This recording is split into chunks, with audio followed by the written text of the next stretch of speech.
ചേട്ടനറിയോ, ഇന്നലെകൾ എന്നെ സംബന്ധിച്ചിടത്തോളം ഒരു ശാപമായിരുന്നു. എന്തിനും തെറിവിളിക്കുന്ന തറവാട്ടുകാരനവർ. ഓർമ്മ വെച്ച നാൾ മുതൽ ഞാൻ കേട്ടു തഴമ്പിച്ച ഒരേ പല്ലവി, തന്തയില്ലാത്ത. പോടാ തന്തയില്ലാത്തവന്. ഈ തറവാട് മുടിപ്പിക്കാൻ വേണ്ടി ഓരോന്ന് ജനിച്ചോളും. അച്ഛാ നടന്നു പോടാ.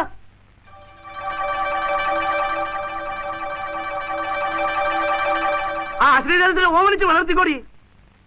ഇന്ന് വരുന്നവർ കൂടി അറിയട്ടെ നിന്റെ പൂർവ്വകാല ചരിത്രം. അസത്തിനോട് പറഞ്ഞേക്ക്, അമ്മയെ കുമ്മയെന്ന് വിളിച്ച് അന്നേരത്ത് വന്നേക്കരുതെന്ന്.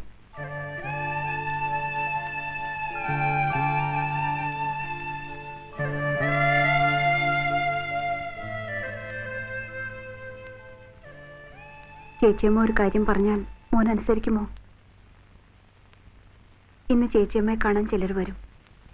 ആരെങ്കിലും ചോദിച്ചാൽ ചേച്ചിയാണെന്ന് മാത്രം പറഞ്ഞാൽ മതി. അമ്മയാണെന്ന് പറയണ്ട.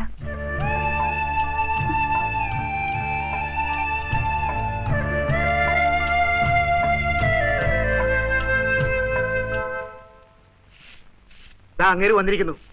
വേഗാതെ പോടാ പുറത്ത്. ഈ പ്രദേശത്ത് കടന്നു പോകരുത്. പോടാ.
ഏതായി കുട്ടി?